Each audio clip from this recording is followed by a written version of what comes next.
Alive and alert on the north side of the dirt. It's your man D-Real coming at you with another Be Real with D-Real, where edutainment explains it. Comment, like, subscribe, and share the Be Real with D-Real page. Comments, we like positive ones or constructive ones. Shaboomy. Subscribe and share to this page. How come? Edutainment. And today we will be edutaining on a 2003. Yeah, it's a classic. Damn. Cage from the Marvel Max line of comics. So that means it's for grown folks. Brian Azzarello did the story, and the art is by Richard Corben of heavy metal fame. Check out the Den segment.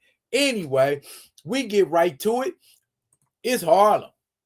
And just like the caption say, that's what happens in Harlem. We see a young lady, well, not a young lady, but she's a mother that's looking to hire Cage to find out what went down with her daughter. Well, basically, her daughter sound like one of them fast girls that was a little too fast and got in trouble. So instead of hanging out on 42nd Street, this version of Luke Cage hangs out.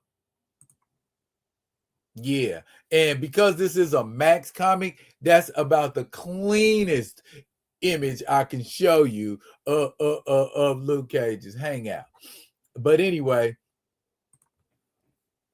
she plops down in Luke Cage's lap. Yeah, this is grown folks comics over here. But she gives Luke Cage the money that she been saving up for her daughter's college fund and all of that. And Luke Cage like, okay, you got me for an afternoon.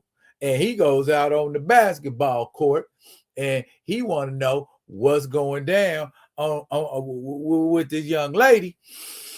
And ain't nobody paying no attention to him. So Luke Cage get the basketball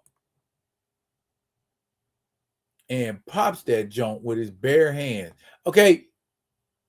Normally, you would think somebody who could pop a basketball with their bare hands is somebody you don't want to mess with.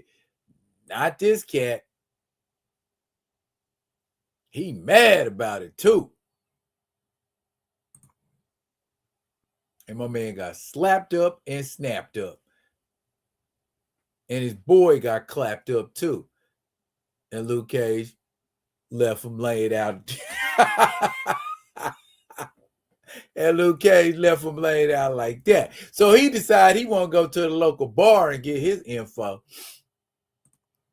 That is a nice Korean lady that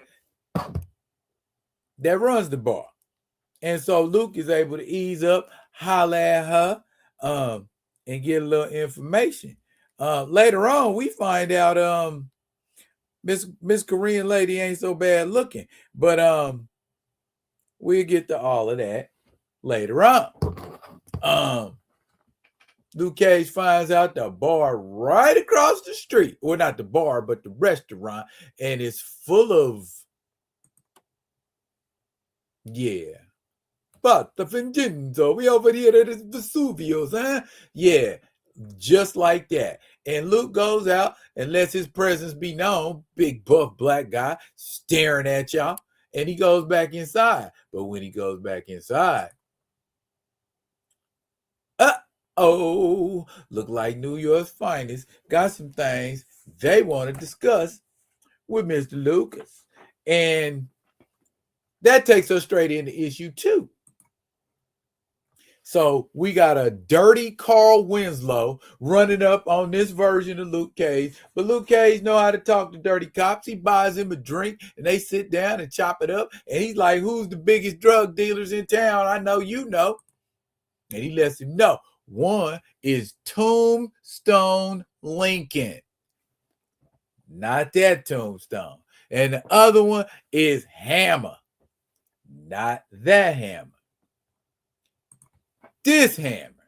And they let him know he needs to be looking for somebody named Clifton, who he finds. And he finds out who did in the lady's daughter. But before he can get any info from him, Clifton puts that cat out of his misery. Like I said, it's grown folks comics. And Luke Cage get a phone call. Well, actually, the phone was there already from when dude got capped. But basically, Luke gonna be meeting up with Tombstone in the next issue. Now, there's enough hood happenings going on in this book to last you for a little while. But with Brian Azzarello on the writing chores and Richard Corben, the Richard Corben on art, this joint is a classic, and that's why it's a classic.